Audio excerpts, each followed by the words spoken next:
बिस्मिल्लाहिर्रहमानिर्रहीम। अस्सलामु अलैकुम। Dear students, Waqar Arshad here, your biology teacher. कैसे हैं आप सब? उम्मीद है खैर आफियत से होंगे। आज का लेक्चर किन टॉपिक्स पर मुश्तमिल है, आइए देखते हैं और इसके लिए मूव करते हैं व्हाइट बोर्ड की तरफ। Dear students, recall your memory. Previous lecture में हम डिस्कस कर रहे थे हाइपोथेसिस और डिडक्शन के हवाले से। हाइपोथेसिस क्या है? Tentative explanation of observation is called hypothesis. एक ऐसी काबिल आजमाइश वजाहत जो कि ऑब्जर्वेशन से ताल्लुक रखती है, एक सेंटेंस की सूरत में है, हाइपोथेसिस कहलाती है। इसे हम मफरूजा भी कहते हैं।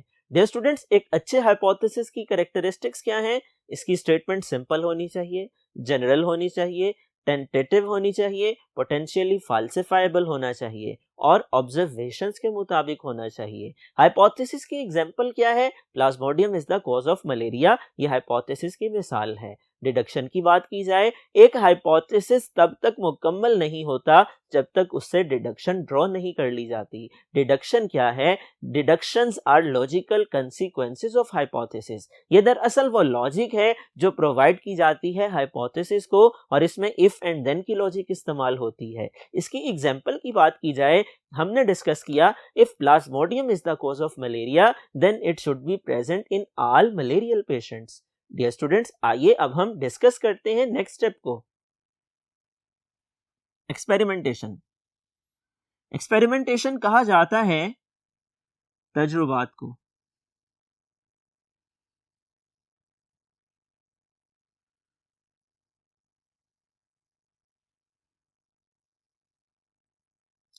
It is the most important step.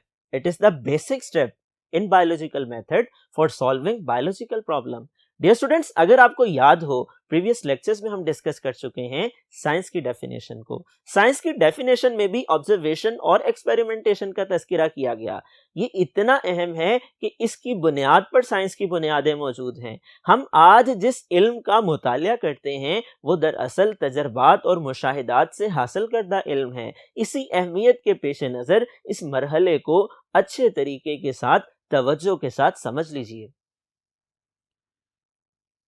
Experimentation में जो हाइपोथेसिस हमने बनाया है, जो डिडक्शन हमने ड्रॉ की है, उसे तजर्बात से गुजारते हैं, एक्सपेरिमेंट से गुजारते हैं, और अगर एक्सपेरिमेंट्स के रिजल्ट से जो डाटा इकट्ठा होता है उसके कंक्लूजन से एक हाइपोथेसिस एक्सेप्ट कर लिया जाता है, वो थ्योरी बन जाती है।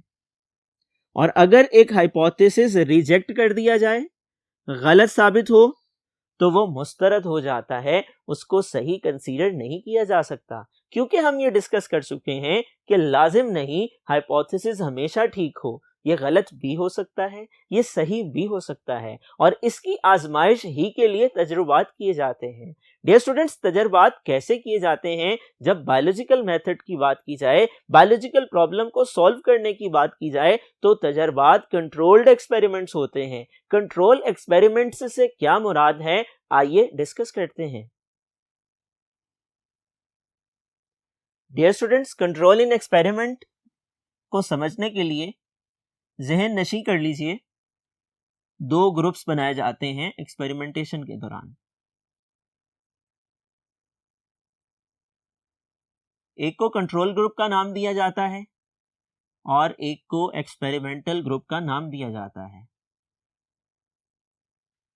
कंट्रोल ग्रुप की बात की जाए, कंट्रोल ग्रुप में ऐसे जानदार शामिल होते हैं जिन्हें नॉर्मल या नेचुरल वर्किंग कंडीशंस प्रोवाइड की जाती हैं। इनकी डेफिनेशन इंपॉर्टेंट है और पूछी जा सकती है। बोर्ड एग्जामिनेशन में सवाल पूछा जा चुका है, याद कर लीजिए, समझ लीजिए।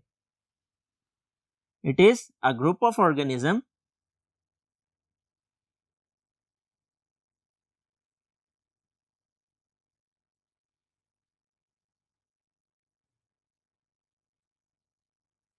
with normal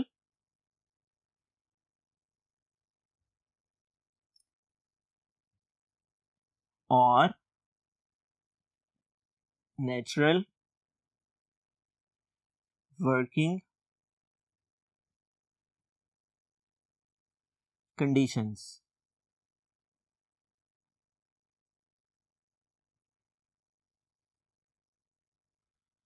जानदारों का ऐसा ग्रुप जिसे नॉर्मल या नेचुरल वर्किंग कंडीशंस प्रोवाइड की जाती हैं during experimentation, that is called control group.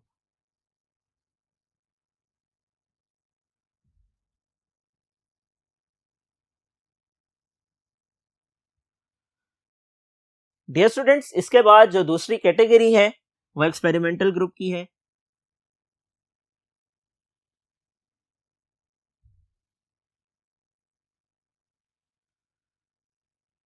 जो दूसरा ग्रुप बनाया जाता है एक्सपेरिमेंट के दौरान जानदारों का, उसे एक्सपेरिमेंटल ग्रुप कहते हैं। इसकी डेफिनेशन आप यूं कर सकते हैं, group of organisms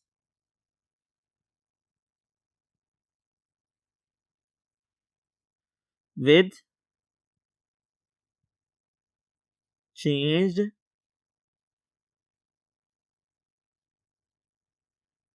/ artificial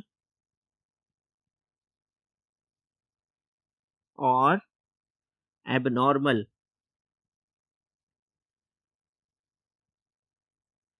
working conditions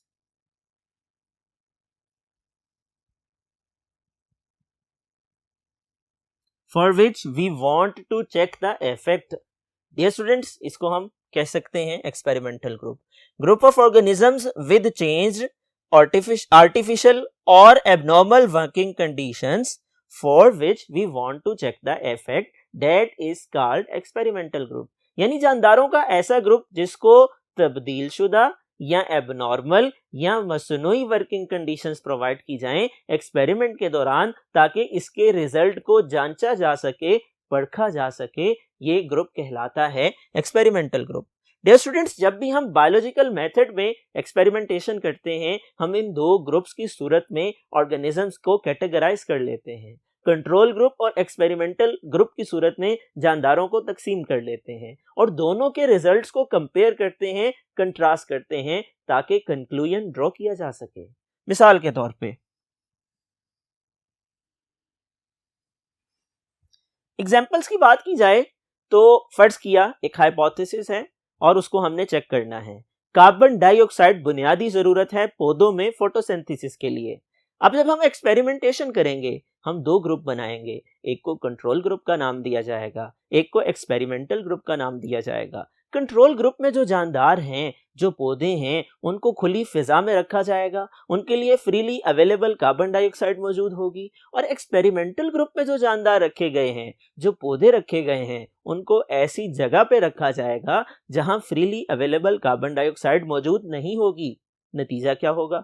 कुछ दिन के बाद जब आप ऑब्जर्व करेंगे, कंट्रोल ग्रुप वाले पौधे ग्रो करेंगे, वो सरसब्ज रहेंगे, उनकी नशोनुमा होगी, और जो एक्सपेरिमेंटल ग्रुप वाले पौधे हैं वो मुरझा जाएंगे। जिससे ये साबित हुआ कार्बन डाइऑक्साइड बुनियादी जरूरत है पौधों में फोटोसिंथेसिस के लिए। कंट्रोल ग्रुप के पौधों को फोटोसिंथेसिस के लिए कार्बन डाइऑक्साइड मिलती रही, वो अपनी खुराक तैयार करते रहे और नॉर्मली ग्रो करते रहे।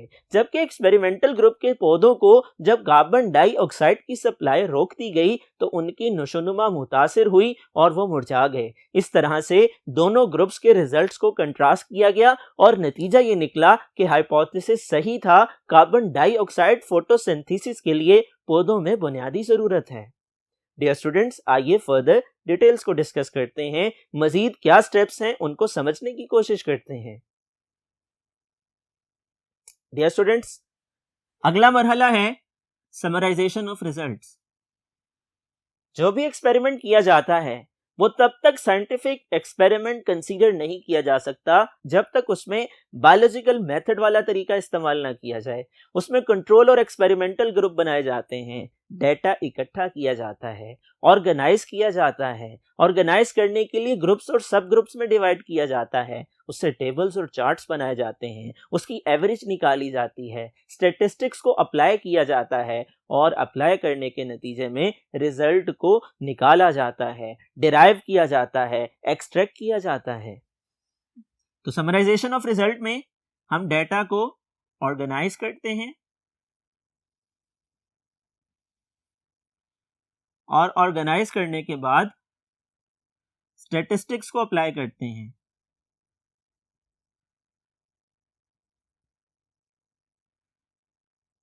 नतीजे के तौर पर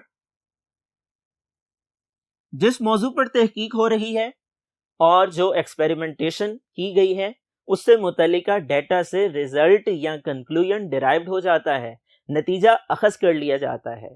डियर स्टूडेंट्स, जब एक्सपेरिमेंट से रिजल्ट निकल आता है नतीजे के तौर पे, या तो वो हाइपोथेसिस को दुरुस्त साबित करता है या वो हाइपोथेसिस को गलत साबित करता है। अगर एक हाइपोथेसिस दुरुस्त साबित हो जाए वो थ्योरी बन जाती है, और अगर एक हाइपोथेसिस रिजेक्ट कर दिया जाए वो मुस्तरद हो जाता है, उसको खत्म कर दिया जाता है, मजीद नए हाइपोथेसिस बनाए जाते हैं। एक अच्छी थ्योरी की ये खासियत है कि वो नए हाइपोथेसिस के लिए प्रिडिक्शन करती है, पेशन गोई करती है। डियर स्टूडेंट्स, ये जितने भी रिजल्ट्स निकलते हैं एक्सपेरिमेंटेशन के नतीजे में निकलते हैं, स्टैटिस्टिक्स को अप्लाई करके निकलते हैं, डाटा को ऑर्गेनाइज करके निकलते हैं, और आखिरी मरहले में इन रिजल्ट्स को दुनिया तक पहुंचाया जाता है, और इस मरहले को रिपोर्टिंग ऑफ रिजल्ट्स का नाम दिया जाता है। इसके मुख्तलिफ तरीकाकार हो सकते हैं। मिसाल के तौर पे साइंस जनरल्स, मिसाल के तौर पे प्रिंट मीडिया,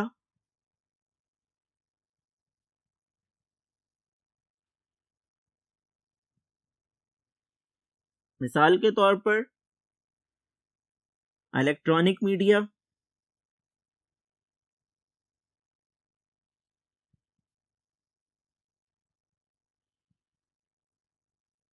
मिसाल के तौर पे वर्कशॉप्स,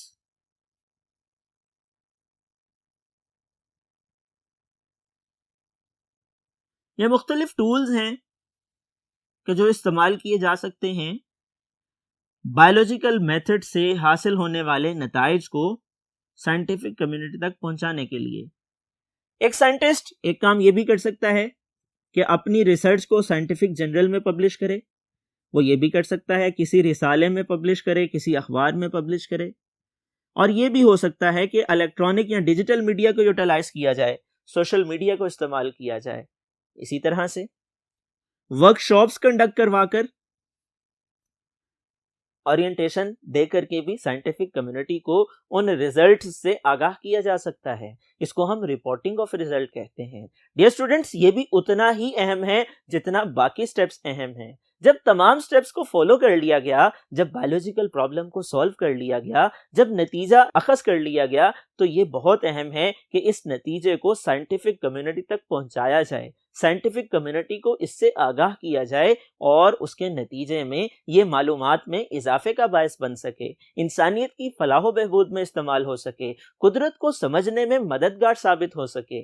डियर स्टूडेंट्स, ये आज का हमारा लेक्चर था। आज हमने डिस्कस किया एक्सपेरिमेंटेशन को, हमने डिस्कस किया समराइजेशन ऑफ रिजल्ट्स को, हमने डिस्कस किया रिपोर्टिंग ऑफ रिजल्ट्स को। आपसे लॉन्ग क्वेश्चन में पूछा जा सकता है एक्सपेरिमेंटेशन पे डिटेल नोट लिखिए। आपसे शॉर्ट क्वेश्चन पूछा जा सकता है what is control in experiment. आपसे सवाल पूछा जा सकता है कंट्रोल ग्रुप और एक्सपेरिमेंटल ग्रुप में फर्क वाज़ेह कीजिए। डियर स्टूडेंट्स, ये बहुत इंपॉर्टेंट सवाल है, कंट्रोल इन एक्सपेरिमेंट से क्या मुराद है। इसी तरह ये भी बहुत इंपॉर्टेंट सवाल है कि दोनों में फर्क वाज़ेह कीजिए, कंट्रोल और एक्सपेरिमेंटल ग्रुप में बुनियादी फर्क क्या है, रिपोर्टिंग ऑफ रिजल्ट से क्या मुराद है, समराइजेशन ऑफ रिजल्ट किसे कहते हैं। आपने इन तमाम पहलुओं को जहन में रखना है, याद करना है, समझ लेना है, नोटबुक पर नोट डाउन करना है। मुझे उम्मीद है ये लेक्चर समझने के बाद याद करने के लिए आप टीचर की इंस्ट्रक्शंस को फॉलो करेंगे और अपनी नोटबुक पे नोट डाउन भी करेंगे।